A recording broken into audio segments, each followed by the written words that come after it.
So I truly believe that finishing a game is one of the greatest feelings one person can have, especially if it was a really good game, one that you'd love to replay. But what about the games that we wish we could play for the very first time again? Whether it just be because of how impactful the story of the game was in the moment, or how fun the gameplay was and how it was exactly what we needed then and there, or the experience itself surrounding the first time playing that game. Well, I certainly have a list of games like that, and that is what we are going to be talking about today. Hi everybody, my name is Alex, aka Quality, and welcome back to the channel. So yeah, I want to talk about games that I wish I could play for the very first time again. And for me, it's not just about because these games were super duper good or life-changing just by the content of the game, but it also really has to do with the experience of getting and playing these games for the first time.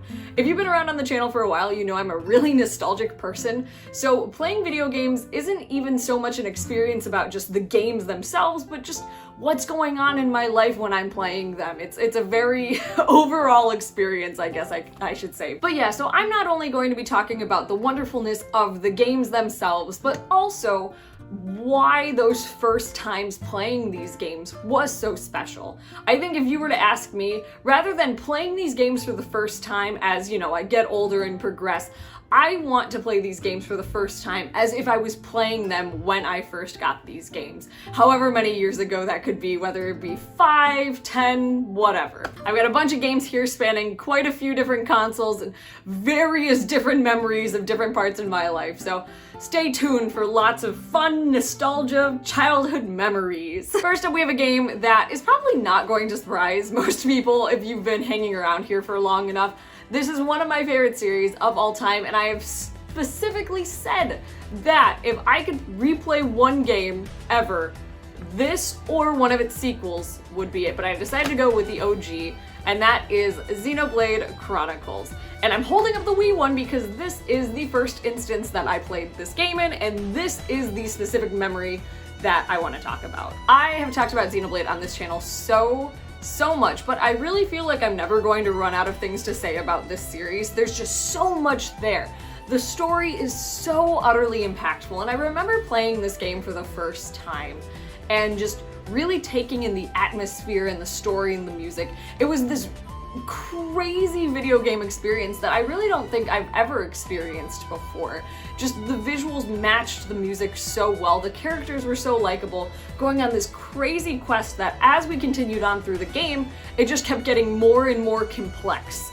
And then as we get towards the end and then later into the sequels, the rest of the trilogy, it becomes this huge overarching story that really affected me in a very emotional way. And that's true of all of the games in the trilogy, but especially the first one. So my first time playing Xenoblade Chronicles was actually after hunting for this game for a very long time. With all of the strife of getting this game localized in America, I knew I had to try to get my hands on it, but I wasn't able to for many years down the line. I first played Xenoblade Chronicles in 2014. I was a senior in high school, well, about to be a senior because it was the summer right before my senior year, and I had looked everywhere for this game. Used game stores, GameStops, because I knew that's really the only place I was going to be able to get one, if at all, just all over. And I eventually found this copy of Xenoblade while I was babysitting my younger cousins when they still lived in Ohio. So thanks Ohio for this one thing. And I found it on a GameStop out of town. My uncle was gonna drive me back to Michigan, and I was like, you know, instead of like paying me the full amount, why not just take me to GameStop and we can see if they had it. This was the final copy they had, and this was during a weird restock of Xenoblade. It came out initially a few years prior, but they had done a restock of these Xenoblade games that it was really weird. It was really weird. This game was not sealed, it was not wrapped, and it was called pre-owned. However, they were selling it at full price because it was actually a new copy. It was a really weird situation, and I think somebody else on YouTube has probably talked about why that happened, maybe Scott the Wise or something like that, I don't remember, but it was a really weird situation. Like on the back, there's a sticker that says pre-owned on it, even though the guys at GameStop were like, it's actually a brand new copy, that's why it's this price. And I was like, I don't know. But regardless, I didn't care in the moment. I was just so happy to have gotten this game. So on the rest of the way back to Michigan, a few hours later, I got home pretty late. I had marching band the next day and I did not care. I was playing Xenoblade Chronicles. So I put it in my Wii, set it up. Actually, I might have put it in my Wii U, actually. I think I played it on my Wii U, because I think that was what was set up in the family room at the time, and it was late, and I was getting into it, and I just could not stop playing. I didn't stop playing Xenoblade until about 6 a.m. the next morning when I had to go to a rehearsal. So that was that, but I'll just never forget that first night playing Xenoblade, and just the magic of, I've been looking everywhere for this game, like everywhere, and to find it in such a random place, and suddenly just have it. It was incredible feeling. And I think it made the opening hours of the game so much more special. I had kind of known what had happened at the beginning because I'd seen Let's Plays and stuff like that, but to experience it myself very late at night and just unexpectedly was just such an incredible experience. And it's one that I wish I could go back to, especially because, you know, I had a lot more energy when I was a teenager and was able to stay up a lot later. And it's crazy to think that I was only almost 10 years ago now when this happened. So it's a really, really special memory. And if not just for the gameplay and the story alone, I wish I could go back to that moment and just experience it all. The relief of finally having this game in my possession and the excitement to play it as soon as I got home. Even if I was exhausted from babysitting, even if I had rehearsal the next morning, it didn't matter. I was just thrilled to play this game. Next, we have another one that really has a very strong emotional connection to me.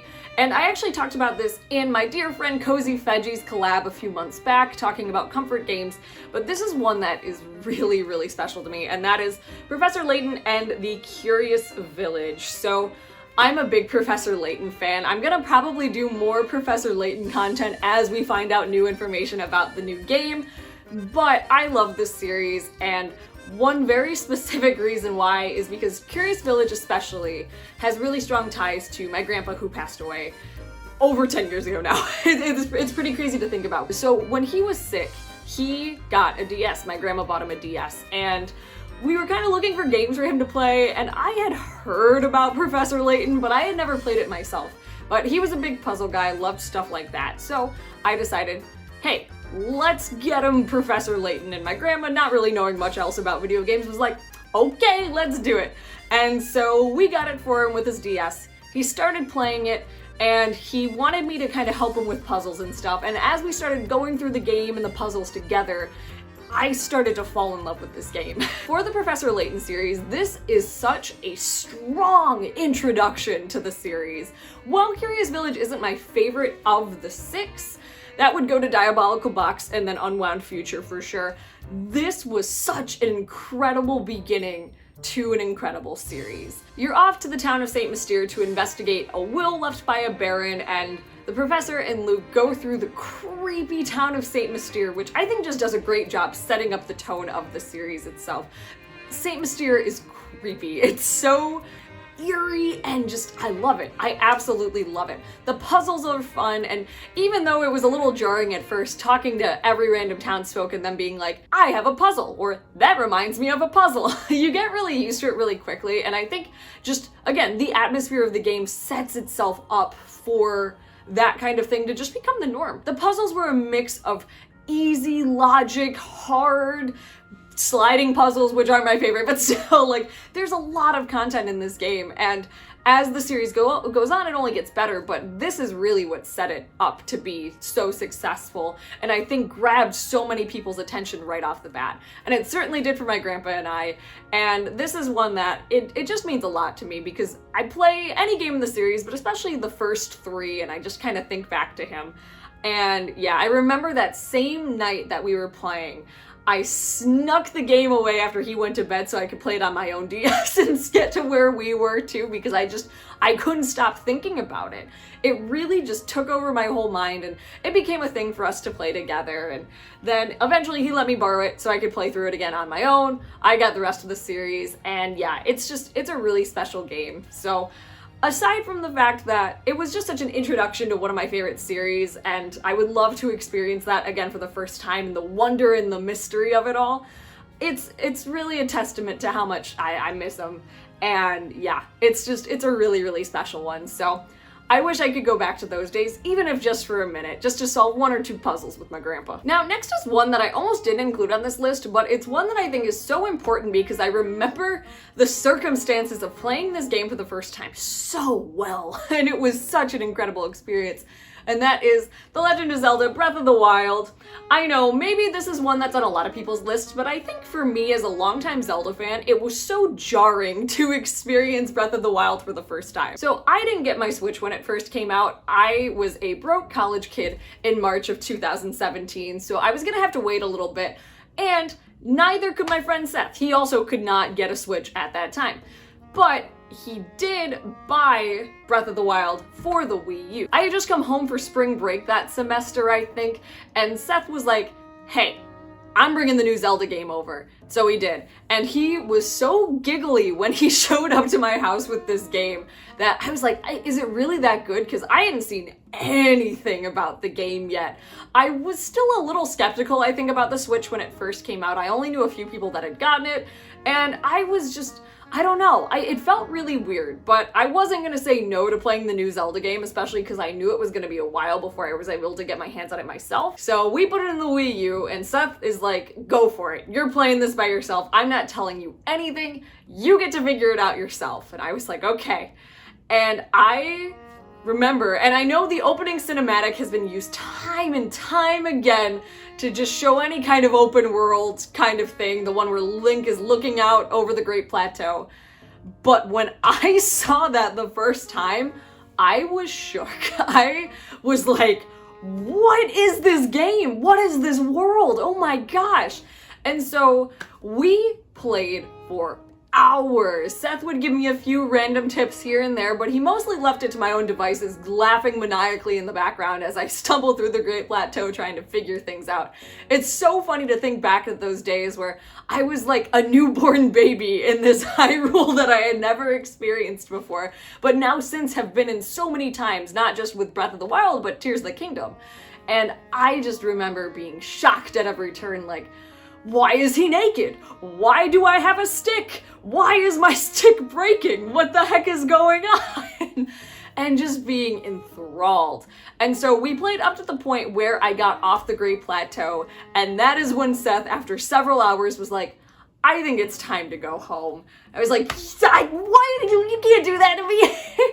But it was such a fun day, and like, I'm very grateful to have a lot of very good gaming BFFs throughout my life, Seth being one of my main ones, one of the truest friends of all time, and we've had so many gaming experiences together, but this was one that I will never, ever, ever forget. It was such a fun day, and every twist and turn was so exciting, and just, the world was beautiful, even if I was using a Wii U gamepad, like, it was, it still was a good time.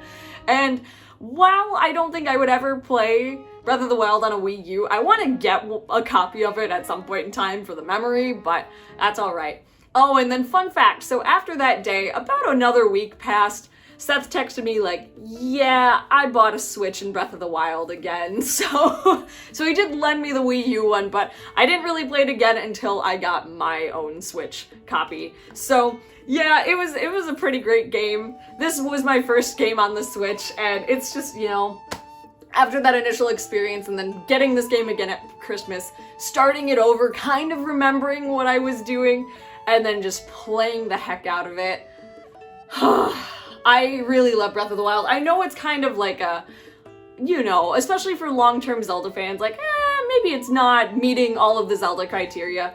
I don't care. I love this game, and I love the memories that I have associated with it, and I wish I could go back and experience it all for the first time again. Now, this next one might be an interesting one because it's not a game that I think a lot of people would have thought of to be on this list for me, but if you've known me personally for a long time, you might remember me talking about this game a lot.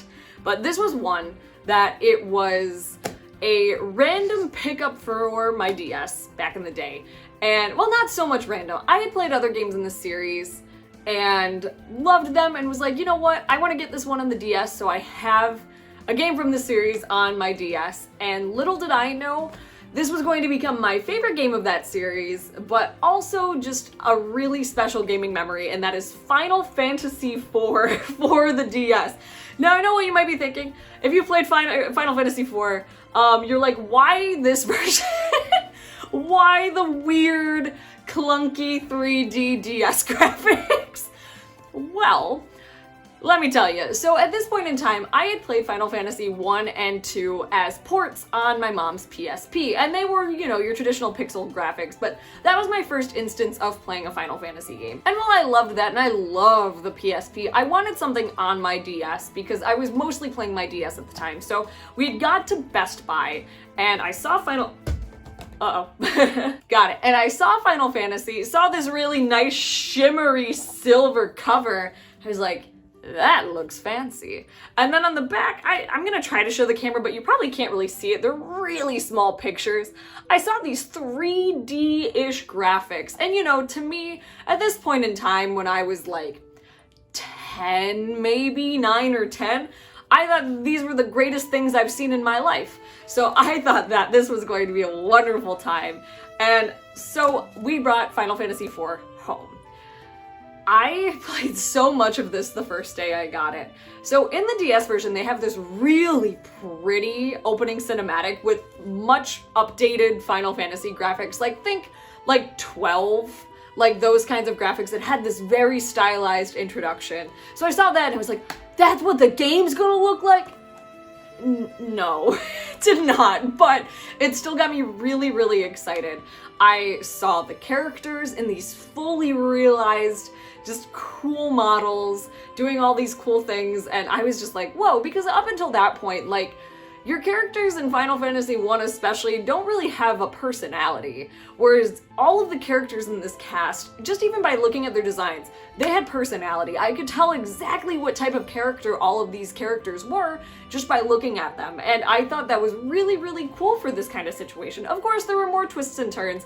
I love the cast of Final Fantasy IV, especially Rydia. She is one of my favorite Final Fantasy characters of all time, mainly because of nostalgia, but I love her a lot. but yeah, I think the beginning of Final Fantasy IV drops you off in a spot where it throws you right into the action. You're coming back from a big conflict, and it just kind of sets everything up in a really, really nice way. The game gets moving really, really quickly, and it's just a great time. The music of Final Fantasy IV is incredible. Again, I love the characters, I love the story. It is absolutely my favorite Final Fantasy. 6 is really the only thing that comes close, but 4 is like, for nostalgia's sake.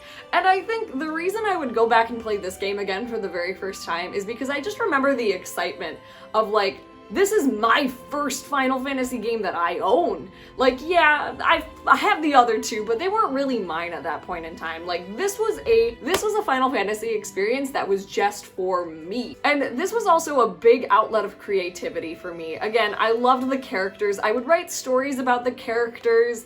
Like, this was such a big creative thing for me. It's how little Alex became a fanfiction writer. Kind of. That was before I started posting them on the internet, but it was the beginnings. The seeds had been planted. But it was just such a special moment, I think, in my childhood of where I really started to really get into RPGs even more. I loved the first Final Fantasies, but this showed me just how big they can get. So this game will always hold a special place in my heart. Another very important one from my childhood, and one I don't have the box for because saving Game Boy Advance boxes was not something I was very good at as a kid, but that would be my favorite Pokemon game, Pokemon Emerald. So, Pokemon Emerald was not my first Pokemon game. I had played Leaf Green, and I had actually played Crystal, but I didn't own Crystal. I had borrowed it from a friend. So this was the second Pokemon game that I ever owned. But Emerald was like this incredible experience. I loved Leaf Green. I had known so much about like Kanto at that point in time, watching older cousins play Pokemon and watching the anime, but I got Emerald when we were in the height of the Pokemon Hoenn anime. It was something I watched every morning. I was so in love with the show, and once I finally got my hands on Pokemon Emerald, I just was so excited to be experiencing the world and the Pokemon like how I'd been wanting to for the first time. I actually got this game from a Sam's Club. I don't know how I ended up guilting my grandma into getting me Pokemon Emerald. I think I actually got Pokemon Emerald around the time that Diamond and Pearl came out, or was about to come out. I remember a lot of the promotional material coming out for it, and I wanted to play this before Diamond and Pearl, especially because I didn't have a DS. I still only had my Game Boy Advance SP, but I wanted this game so bad, and I don't know if she just took pity on me that day, or maybe it was just kind of cheap because of, you know, the Sam's Club membership or whatever. That's how I got Sticker Star for like $8 at one point in time. But we came home with Pokemon Emerald, and I remember sitting in her kitchen because I had my Game Boy was not charged, so I was charging it. I put the game in for the first time, you know, I got the shininess on the label, but the box itself was really shiny. I put it in and I see the intro and hear the intro music for the first time, and I was like, I know this is gonna be one of my favorite games ever. I absolutely know it. And I played so much of Pokemon Emerald in that first day. And I just remember it was a really warm, sunny day. I was sitting in the sunlight playing my Game Boy, playing Pokemon Emerald, and it was just such a nice time. I think in that first day, I got pretty far too. That was where my love of the town of Slateport came, and the Slateport song, and just, yeah, the music of the third generation Pokemon is just the best for me. People will disagree with that, and that's totally fine. I totally understand. It is the best generation for me personally. It just means the most, and I just wish I could go back to that time of just childhood innocence, not really knowing as much about Pokemon as I do now, obviously, but still just not knowing a ton. I was really still just getting into it, and this was the first time that I really loved the series so much. So I do wish I could go back to those really just wonderful, sunny, happy Pokemon-filled days.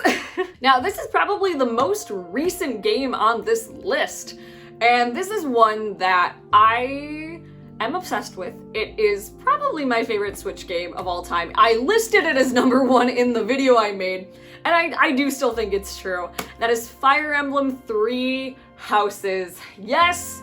Other Fire Emblem fans, I'm sorry, this is still one that I would go back to forever and ever and ever. I get urges to play this game sometimes. Like, even though I've beaten all the routes, I've done basically everything I can in this game, I would go back and play it 100% just to spend time with those characters again. So I picked up 3 Houses during the summer of 2019. I think I was home for an extended period of time during the summer. I was working in my college town, so I came back for a visit, and I wasn't doing too great mentally, to be honest. I was going through a bit of a big depressive spell, and I really needed something to pick me up. And I had known that I had wanted 3 Houses, despite my skepticism when the first trailer came out, because it didn't look very good at that point in time. Once they released the time skip trailer a few months prior, I was like, I need to try this game. I need to give it a shot. So I pre-ordered it, picked it up while I was home, and that was that. I was on my couch for a week playing this game, and I loved every second of it. That first playthrough was so special, and it was one of those things that even when I really was not doing my best mentally, this was such a comfort during that time, especially because when I was home, I was kind of isolated from my friends back up in my college town. Nobody was really here, and it was just kind of that summertime sadness, I guess, a little bit. And when I came into 3 Houses, I had all of the people in the Blue Lion's house there, all of their stories, their troubles, all the hard events, which I loved doing. I went hard with the hard events that first playthrough, and I did every other time, but it was like, I think in terms of optional social events in games, I've never gone harder with them than in Fire Emblem, especially 3 Houses. So it was just, I felt like, I don't know, I didn't feel like I was so alone like how I had been feeling, and it was really a life-changing experience, I think. It meant a lot to me, and it's weird to say, like, going off of the metric of, like, I wish I could go back and play these for the first time back in that memory, even though I was depressed, like, I feel like this game that first time around was so special, and it's what solidified my love of it for every subsequent playthrough. Seeing the different changes in the routes and just hanging out with different characters in different ways, it was so special. But that first time playing through the Blue Lions route, seeing all of those characters grow and develop as characters and see their relationships blossom, it was just really, really, really special. So I would love to play Three Houses again for the first time. And just, I don't know, it's a very healing game for me, and I think that's why it's so special. And our final game, I'm holding a placeholder because I don't have the actual original copy of this game, and I don't want to hold up my Wii to resemble the Virtual Console, but the last game on this list is one of my favorite games of all time, Super Mario RPG. So yeah, I'm holding up the Switch remake. Again, it's easier than holding my whole Wii up, you know, to represent the Virtual Console. But I love Super Mario RPG so very much. I've talked about before when talking about the remake how mystical of an experience it is, having all these Mario characters, these familiar faces, put into this magical, colorful RPG world.